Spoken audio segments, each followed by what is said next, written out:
നിങ്ങൾ സങ്കല്പിച്ചു നോക്കുക, നിങ്ങളിപ്പോൾ ജീവിക്കുന്ന സ്ഥലത്ത് നിന്ന് നിങ്ങളുടെ സുഹൃത്തുക്കൾ, നിങ്ങളുടെ വീട്ടുകാർ, നിങ്ങൾക്ക് ചുറ്റുമുള്ള കൊളീഗ്സ്, നിങ്ങൾ എന്നും പോകുന്ന സ്ഥലങ്ങൾ, നിങ്ങൾ ഇരിക്കുന്ന ഇടങ്ങൾ എല്ലാത്തിൽ നിന്നും മാറി ഒരു 15-20 വർഷത്തേക്ക് നിങ്ങൾ ഈ സ്ഥലം വിട്ടേ പോവുകയാണ്.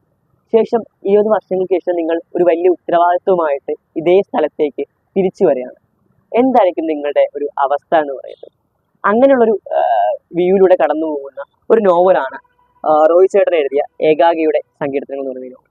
ഇതിന്റെ ഏറ്റവും പ്രധാനപ്പെട്ട 2 കഥാപാത്രങ്ങൾ, ഒന്ന് ജോമോനും മറ്റൊന്ന് കാർത്തികയുമാണ്. ഇവരുടെ മനോനിലകളിലൂടെയാണ് കഥ മുന്നോട്ട് പോകുന്നത്.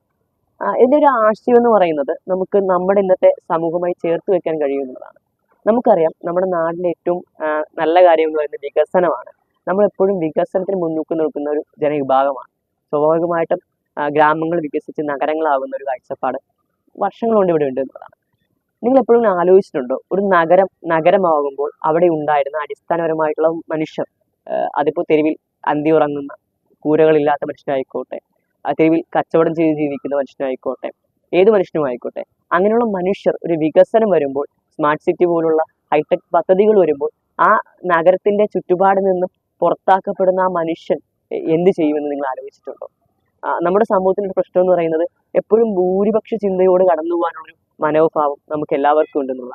ഒരു വികസനം വരുമ്പോൾ എല്ലാവർക്കും കൊള്ളാം, കുറച്ച് മനുഷ്യന്മാർ കുറച്ച് വേദനകൾ അനുഭവിക്കുന്നുണ്ട്, അത് കുഴപ്പമില്ല, നല്ലതിന് വേണ്ടിയാണ് ഒരു ബോധം പൊതുവെ നമ്മൾ മലയാളികൾക്ക് വെച്ച് പുലർത്തുന്നുണ്ട് എന്നുള്ളതാണ്. മലയാളി മാത്രമല്ല, ഇന്ത്യയിലെ എല്ലാ നഗരങ്ങൾ എടുത്താലും ആ നഗരങ്ങളിൽ ഒരുപാട് ഇങ്ങനെ ഒറ്റപ്പെട്ടു പോകുന്ന മനുഷ്യന്മാരുണ്ട് എന്നുള്ളതാണ്.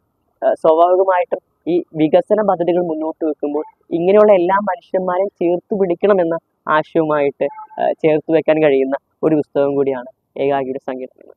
ഇതിനെ കഥാനായകൻ അവസാനം, ഈ കഥാനായകൻ കൊച്ചിയിലേക്ക് വരുന്നുണ്ട്. കൊച്ചിയിലേക്ക് വരുന്നത് ഒരു വലിയ വികസന പദ്ധതിയുടെ ഭാഗമായിട്ടാണ്. ഒരു വലിയ പ്ലാനൊക്കെ ആയിട്ട് വരുന്ന മനുഷ്യൻ അവസാനം ആ തിരിച്ചറിവുണ്ടല്ലോ, ഞാൻ ഒരു വികസന പദ്ധതി നടപ്പിലാക്കപ്പെടുമ്പോൾ ആ പദ്ധതിയിൽ എല്ലാ മനുഷ്യന്മാരും ഉണ്ടാവണമെന്ന്, ഒരാളെയും അത് പുറത്താക്കാൻ പാടില്ല എന്ന തിരിച്ചറിവിന്റെ പേരിൽ ആ മനുഷ്യൻ തന്റെ പ്ലാനുകളെല്ലാം മാറ്റിക്കൊണ്ട് പുതിയ പദ്ധതി ആവിഷ്കരിക്കുന്ന ഒരു ചെറിയ നോവലാണ് ഏകാകിയുടെ സങ്കീർത്തനങ്ങൾ.